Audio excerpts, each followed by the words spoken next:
हिंदुस्तान के मुसलमानों को अब सिर्फ अदलिया पर भरोसा रह गया है। मुसलमानों को अब सिर्फ अदालतों से ही इंसाफ की उम्मीद है, वरना इसके अलावा किसी भी अदारा पर, किसी भी कॉन्स्टिट्यूशनल इंस्टीट्यूशन पर मुसलमानों को भरोसा नहीं रहा। अदालतों के फैसले भी लगातार मुसलमानों के खिलाफ आ रहे हैं।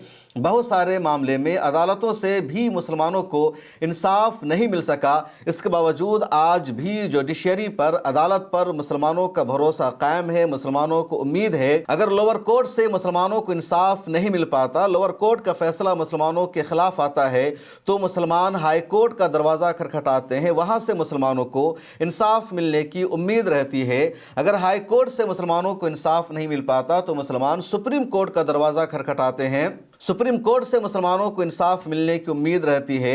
और अगर खुदा न खास्ता सुप्रीम कोर्ट से भी मुसलमानों को इंसाफ नहीं मिल पाता, वहाँ से भी मुसलमानों के ख़िलाफ़ कोई फ़ैसला आता है, तो उस वक्त मुसलमान सब्र से काम लेते हैं, हौसला रखते हैं, दोबारा सुप्रीम कोर्ट में पिटीशन फाइल करते हैं या फिर उस कानून को बर्दाश्त करने की आदत बना लेते हैं। लेकिन अब मुसलमानों को अदालतों तक पहुँचने से रोका जा रहा है। अगर हाई कोर्ट का फ़ैसला मुसलमानों के ख़िलाफ़ आता है और मुसलमान मंसूबा बनाते हैं सुप्रीम कोर्ट जाने का, वहाँ से उस जुल्म को रुकवाने का, तो मुसलमानों को सुप्रीम कोर्ट जाने से रोक दिया जाता है। और लगातार अब इस तरह के वाक़यात पेश आ रहे हैं। ताज़ा मामला है मस्जिद दरगाह फैज़ इलाही का। पुरानी दिल्ली में जो मुसलमानों का सेंटर है, जो मुसलमानों का दिल है, वहाँ 250 साल पुरानी मस्जिद के कैंपस को, वहाँ की आसपास की चीज़ों को तोड़ दिया जाता है और हाई कोर्ट का फैसला मुसलमानों के खिलाफ आता है। अब मुसलमान मंसूबा बना रहे थे कि उन्हें सुप्रीम कोर्ट जाना है, वहाँ वो इंसाफ की गुहार लगाएंगे और उम्मीद है मुसलमानों को कि सुप्रीम कोर्ट का फैसला मुसलमानों के हक़ में आ जाएगा, स्टे ऑर्डर मिल जाएगा। लेकिन हुकूमत ने, प्रशासन ने, एमसीडी ने मुसलमानों को सुप्रीम कोर्ट जाने का मौका ही नहीं दिया। उससे पहले ही बुलडोज़र की कार्रवाई कर दी गई, पूरे इलाका को फ़ौजी छावनी में तब्दील कर दिया गया। और दरगाह मस्जिद इलाही का जो कैंपस है, वहाँ जो शादी घर बना हुआ था, वहाँ जो डिस्पेंसरी चल रही थी, वहाँ गरीबों का जो इलाज व मुआवजा हो रहा था, उन तमाम चीज़ों को तोड़ दिया गया, डेमोलिश कर दिया गया। और एमसीडी ने दावा किया, पुलिस प्रशासन ने कहा कि ये दिल्ली हाई कोर्ट के फैसले के मुताबिक हो रहा है। मुसलमानों ने उसका विरोध किया, मुसलमानों ने उसके खिलाफ एहतजाज किया। तो मीडिया कल से यही खबर चला रही है, देश का मुसलमान अदालत को भी नहीं मानता है, देश का मुसलमान गद्दार हो चुका है। दिल्ली हाई कोर्ट के फैसले के खिलाफ जाकर देश के मुसलमानों ने दिल्ली पुलिस पर पथराव किया है, दिल्ली पुलिस पर इन लोगों ने अटैक किया है। और ये कैसे मुसलमान हो सकते हैं, इन लोगों की हिम्मत कैसे हुई। मीडिया सामने आकर मुतालबा कर रही है कि जिन लोगों ने, जिन मुस्लिम नौजवानों ने पथराव किया है, उसको सबक सिखाओ, उसको जेल में डाल दो। और अब पूरा राइट विंग, पूरा गोदी मीडिया एक हो चुका है और सेकुलर पार्टियां चुप है। वो पॉलिटिकल पार्टीज जिनको मुसलमान वोट करते हैं, जिनको मुसलमान सपोर्ट करते हैं, उनके बड़े बड़े लीडर्स खामोश हैं, पार्टी चुपचाप है। हाँ, उन पार्टियों के जो मुसलमान लीडर्स हैं वो ज़रूर इस मुद्दे पर बोल रहे हैं। और समझिए, पूरा मामला दिल्ली में हो रहा है, पुराने दिल्ली का मामला है। तुर्कमान गेट, रामलीला ग्राउंड, जो दिल्ली का सबसे अहम और इम्पोर्टेंट इलाका माना जाता है, वहाँ का मामला है। लेकिन मुसलमानों का साथ देने को कोई भी तैयार नहीं। लेकिन यहाँ पर मुसलमानों के खिलाफ जो सबसे बड़ी साजिश रची गई वो थी मुसलमानों को अदालत जाने से रोकने की। एक है अदालत से मुसलमानों को इंसाफ ना मिलना, और दूसरा है मुसलमानों को अदालत जाने से ही रोक देना। अब जब दिल्ली बम ब्लास्ट का वाक़या पेश आया 10 नवंबर को, तो उसी दौरान दरगाह फैज़ इलाही मस्जिद का मामला सामने आया।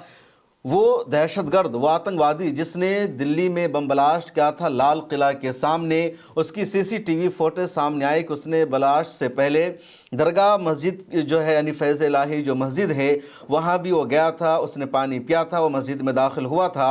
अब उस वक्त ये मस्जिद सुर्खियों में आई। मस्जिद के मुतवल्ली को, कमेटी के जिम्मेदारान को बुलाकर पूछा गया, आप डॉक्टर उमर को जानते थे, वो दहशतगर्द कैसे पहुंचा? और मस्जिद के जिम्मेदारों ने, मुतवल्ली ने, कमेटी के इंचार्ज ने कहा, मेरा उनसे कोई राब्ता नहीं, हम लोग उनको नहीं जानते। मस्जिद है, यहाँ लोग नमाज पढ़ने आते हैं, जाते हैं, किसी की हम लोग शनाख्त और पहचान नहीं रखते हैं। उस मस्जिद के ज़िम्मेदारों ने, कमेटी के इंचार्ज ने ये ज़रूर पुलिस को, एजेंसी को यकीन दहानी कराई, मुकम्मल तौर पर सपोर्ट करने को तैयार हैं। और जब ये सारा मामला चल रहा था, ये ख़बरें आ रही थी, उसी दौरान राइट विंग के लोगों ने, प्रशासन ने और कई लोगों ने देखा رام لیلا گراؤنڈ کے سامنے اتنی بڑی مسجد بنی ہوئی ہے، مسجد کے ساتھ ساتھ ایک ڈسپنسری ہے جہاں غریبوں کا علاج و معالجہ ہوتا ہے، وہاں پر ایک چھوٹا سا شادی گھر بنا ہوا ہے جہاں کم پیسے والے لوگ، غریب لوگ اپنی بیٹیوں کا، اپنے بیٹے کا شادی کراتے ہیں، بارات یہاں پر آ کر رکتی ہے، نکاح کی تقریب منعقد ہوتی ہے، دوسرے پروگرام یہاں پر منعقد ہوتے ہیں، یہاں پر اٹھنے بیٹھنے کی جگہ ہے۔ اب یہ مسجد اور مسجد کی جگہ ان کی نظروں میں آ گئی اور چنانچہ انہوں نے فیصلہ کر لیا کہ کیسے مسجد کو ڈیمولش کرنا ہے، کیسے مسجد کے آس پاس کی جگہ کو ڈیمولش کرنا ہے اور مسلمانوں سے اس جگہ کا کنٹرول چھین لینا ہے۔ ایک آرگنائزیشن ہے جس کا نام ہے سیو انڈیا فاؤنڈیشن، اس نے اور اس کے ذمہ دار پریت سروہی نے دلی ہائی کورٹ میں جا کر پیٹیشن فائل کر دیا کہ رام لیلا گراؤنڈ کے کنارے پر ایک مسجد ہے جس کا نام ہے مسجد درگاہ فیض الہی، اس مسجد کے پاس ایک ڈسپنسری بنی ہوئی ہے، وہاں پر ایک شادی گھر ہے، میرج ہال ہے، دوسری چیزیں ہیں، یہ سب اللیگل ہے، اللیگل انکروچمنٹ ہے، غیر قانونی قبضہ ہے، یہ سب رام لیلا گراؤنڈ کی جگہ ہے، اس لیے اس قبضے کو ہٹایا جائے، اس کو خالی کرایا جائے۔ اور دلی ہائی کورٹ نے فوراً اس پر سنوائی شروع کر دیا، ایم سی ڈی کو نوٹس ایشو کر دیا کہ درگاہ فیض الہی مسجد کے پاس جو اللیگل انکروچمنٹ ہے، ایم سی ڈی اس قبضہ کو خالی کرائے، وہاں پر بلڈوزر کی کارروائی کرائے۔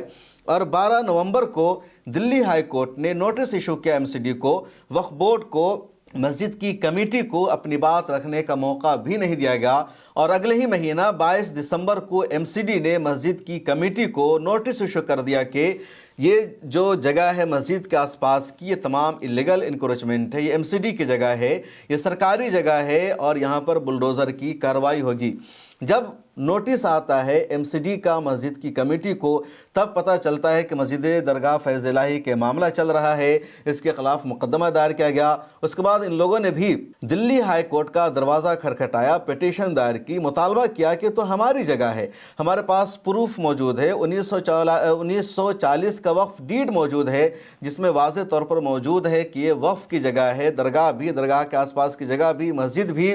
پھر اس جگہ کو سرکاری جائیداد قرار دینا، ایم سی ڈی کی جگہ قرار دینا سراسر غلط ہے، غیر قانونی ہے، قانون کے خلاف ہے، لیکن دلی ہائی کورٹ نے کچھ بھی نہیں سنا۔ اس کے بعد 6 جنوری کو سنوائی ہوتی ہے دلی ہائی کورٹ میں، مسلمانوں کی طرف سے بھی بات رکھی جاتی ہے اور ایم سی ڈی کی طرف سے بھی سولیسٹر جنرل پیش ہوتے ہیں، دونوں طرف سے دلیلیں رکھی جاتی ہے۔ ایم سی ڈی کی طرف سے کوئی بھی مضبوط دلیل پیش نہیں کی گئی، اس کے سرکاری زمین ہونے پر، ایم سی ڈی کی جگہ ہونے پر۔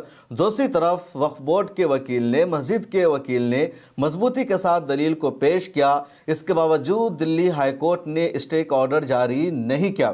دلی ہائی کورٹ نے پہلے اسٹے آرڈر جاری کر دیا تھا، ایم سی ڈی نے بھی وہاں پر بلڈوزر کی کارروائی کرنے کا اعلان کر رکھا تھا، چنانچہ اسی کو چیلنج کیا گیا تھا دلی ہائی کورٹ میں مسجد کمیٹی کی طرف سے، لیکن دلی ہائی کورٹ نے اسٹے آرڈر جاری نہیں کیا۔ اس کے باوجود دلی ہائی کورٹ نے اتنا ضرور کیا کہ ایک نوٹس ایشو کیا ایم سی ڈی کو اور پوری رپورٹ مانگی، اس کے علاوہ جو L N D O department ہے اس کو نوٹس ایشو کیا، مسجد کمیٹی کو نوٹس ایشو کیا، 4 ہفتے میں رپورٹ مانگی گئی اور 22 اپریل 2026 کی اگلی تاریخ طے کی گئی سنوائی کے لیے دلی ہائی کورٹ میں۔ اب مسلمانوں کو اطمینان ہو گیا کہ اپریل کے مہینے میں سنوائی ہوگی، بلڈوزر کی کارروائی نہیں ہو سکتی، اور ایم سی ڈی نے بلڈوزر کی کارروائی کا جو نوٹس ایشو کیا تھا، جو جگہ کی نشاندہی کی تھی، کون کون سی جگہ اللیگل ہے، انکروچمنٹ ہے اور یہاں پر کارروائی کی جائے گی، اب یہ خطرہ بھی ٹل گیا ہے۔ دوسری طرف مسلمانوں کو بھی مکمل طور پر بھروسہ نہیں تھا ایم سی ڈی پر کہ ایم سی ڈی دلی ہائی کورٹ کے فیصلے کا خیال کرے گی، اس لیے مسجد کی کمیٹی منصوبہ بنا رہی تھی سپریم کورٹ جانے کا، وہاں اس کو چیلنج کرنے کا، لیکن 7 جنوری کی صبح سے پہلے ہی دلی ایم سی ڈی اس علاقے کو فوجی چھاؤنی میں تبدیل کر دیتی ہے، 30 بلڈوزر لے کر وہاں پر پہنچ جاتی ہے۔ ترکمان گیٹ کے اس پورے علاقہ میں ریپڈ ایکشن فورس کو، پولیس کو اور دوسرے دستہ کو تعینات کر دیا جاتا ہے اور اس کے بعد بلڈوزر چلایا جاتا ہے۔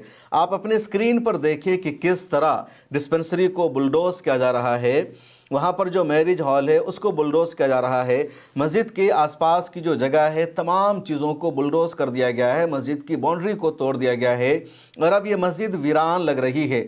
جب بلڈوزر کی کارروائی چلنے کی خبر ملتی ہے آس پاس کے مسلمانوں کو، لوکل لوگوں کو، वो तमाम लोग वहाँ पर पहुँचते हैं, मुतालबा करते हैं। अभी दिल्ली हाई कोर्ट ने अगली तारीख तय कर दी है, फिर आप किस बुनियाद पर इसे डेमोलिश कर रहे हो? और पुलिस की तरफ से कहा जाता है, हाई कोर्ट का आदेश है, मुसलमानों की तरफ से कहा जाता है कि हाई कोर्ट से आगे सुप्रीम कोर्ट है, अभी सुप्रीम कोर्ट का फैसला नहीं आया है, तुम डेमोलिश नहीं कर सकते। सुप्रीम कोर्ट इसलिए है कि अगर हाई कोर्ट के फैसले पर आपको भरोसा नहीं है तो आप सुप्रीम कोर्ट में हाई कोर्ट के फैसले को चैलेंज कर सकते हैं, वहाँ जा सकते हैं, वहाँ अपनी बात रख सकते हैं। लेकिन मुसलमानों को, मस्जिद की कमेटी को सुप्रीम कोर्ट में जाने का मौका ही नहीं दिएगा। 6 जनवरी को दिल्ली हाई कोर्ट में सुनवाई हुई और रात में ही बुलडोज़र की कार्रवाई कर दी गई। जब मुसलमानों का गुस्सा बढ़ने लगा तो कुछ मुस्लिम नौजवानों ने पथराव किया, पुलिस ने इन सब पर लाठी चार्ज किया, आंसू गैस के गोले दागे और पुलिस ने गलियों में घुसकर मुसलमान लड़कों की पिटाई की, उन पर लाठी चार्ज किया। लेकिन पुलिस ने इतना ही पर इक्तफा नहीं किया, बल्कि सुबह होते ही पुलिस ने कहा कि हम पर पथराव हुआ है और जिन जिन लोगों ने पथराव किया है उनको हमारे कैमरों ने कैद कर लिया है, उनकी तस्वीरें हमारे पास है, इसलिए उन सब की शनाख्त की जाएगी, उन सबको गिरफ्तार किया जाएगा। और उसके बाद पुलिस ने दिन में तुर्कमान गेट के इलाका में रेड मारना शुरू किया, गिरफ्तार करना शुरू किया और कंटिन्यू गिरफ्तारी जारी है। कुछ के खिलाफ नामजद FIR दर्ज हुई है, कुछ FIR गैर नामजद है, यानी उस बुनियाद पर भी बेशुमार मुस्लिम नौजवानों को गिरफ्तार किया जाएगा। NDTV की रिपोर्ट के मुताबिक अब तक मोहम्मद अदीब को गिरफ्तार किया गया, कैफ को, मोहम्मद काशिफ को, मोहम्मद हामिद को। ये सब 20 से 25 साल या 30 साल की एज के लड़के हैं। इन सब को गिरफ्तार करके जेल भेज दिया गया है, कुछ को डिटेन किया गया है और गिरफ्तारी लगातार जारी है। FIR में नाम लगातार बढ़ते जा रहे हैं। अब यहाँ पर मुसलमानों के साथ दो तरह से ज़्यादती हुई, दो तरह से मुसलमानों के साथ नाइंसाफ़ी की गई। पहली नाइंसाफ़ी मुसलमानों के साथ ये हुई कि मुसलमानों को सुप्रीम कोर्ट जाने से रोक दिया गया या मुसलमानों को सुप्रीम कोर्ट जाने का मौका ही नहीं दिया गया। दिल्ली हाई कोर्ट में सुनवाई हो जाती है, दिल्ली हाई कोर्ट ने ठीक है स्टे ऑर्डर जारी नहीं किया, लेकिन दिल्ली हाई कोर्ट ने सुनवाई की अगली तारीख भी तय कर दी। इसका मतलब यह है कि 22 अप्रैल के बाद ही कोई फैसला आएगा, उससे पहले बुलडोजर की कार्रवाई नहीं हो सकती। ये इशारा था दिल्ली हाई कोर्ट का।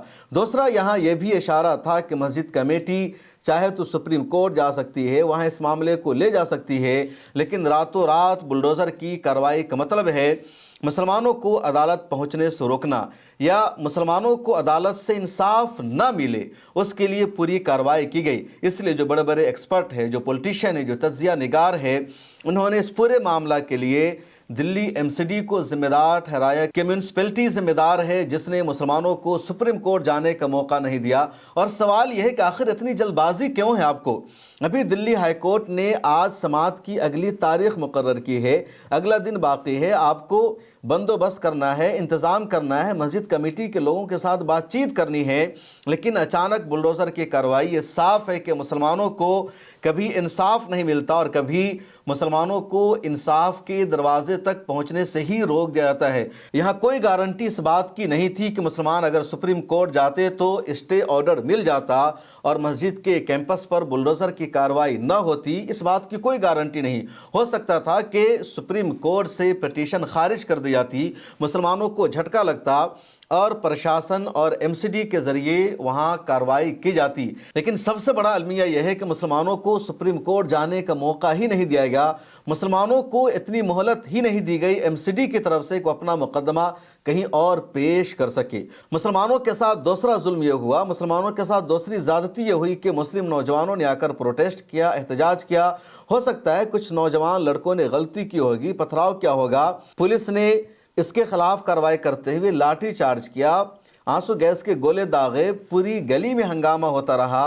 लेकिन अब उससे आगे बढ़कर पुलिस गिरफ्तारी का सिलसिला शुरू कर चुकी है, उन पर मुकदमे लगाए जा रहे हैं, रेड मारी जा रही है, ये दूसरी ज्यादती हो रही है। यानी हमसे वक्फ बोर्ड की जायदाद को भी छीना जा रहा है, मस्जिद की प्रॉपर्टी को भी डेमोलिश किया जा रहा है। और अगर उसके खिलाफ विरोध हो रहा है, उसके खिलाफ एहतजाज हो रहा है, तो एहतजाज करने से भी, विरोध करने से भी रोका जा रहा है। और यहाँ यही मामला हो रहा है। वक्फ अमेंडमेंट एक्ट पास हो जाने के बाद औकाफ की जायदाद के खिलाफ ये बड़ी कार्रवाई है, बहुत बड़ी कार्रवाई है। और यहाँ मुसलमानों के साथ जिस तरह नाइंसाफ़ी हुई है, जिस तरह ज़्यादती हुई है, एक बहुत बड़ा इशू है। लेकिन अलमिया यह है कि पॉलिटिकल पार्टीज़ के मुस्लिम रहनुमा तो बोल रहे हैं। इमरान प्रताप गढ़ी ने आवाज़ उठाई है, इमरान मसूद ने आवाज़ उठाई, असदुद्दीन ओवैसी आवाज़ उठा रहे हैं, सैयद आसिम वक़ार आवाज़ उठा रहे हैं, डॉक्टर खालिद अनवर आवाज़ उठा रहे हैं, दूसरे लोग आवाज़ उठा रहे हैं। लेकिन इतनी बड़ी बुलडोज़र कार्रवाई के ख़िलाफ़ कांग्रेस पार्टी आवाज़ नहीं उठा रही है, राहुल गांधी कुछ नहीं बोल रहे हैं, प्रियंका गांधी कुछ नहीं बोल रही है, अखिलेश यादव कुछ नहीं बोल रहे हैं, आरजेडी के लीडर तेजस्वी यादव कुछ नहीं बोल रहे हैं, दूसरे सेकुलर लीडर्स इस पर खामोश है, कुछ भी नहीं बोल रहे हैं। आखिर क्यों? इस वीडियो में इतना ही। मुझे दीजिए इजाज़त, फिर मुलाकात होगी।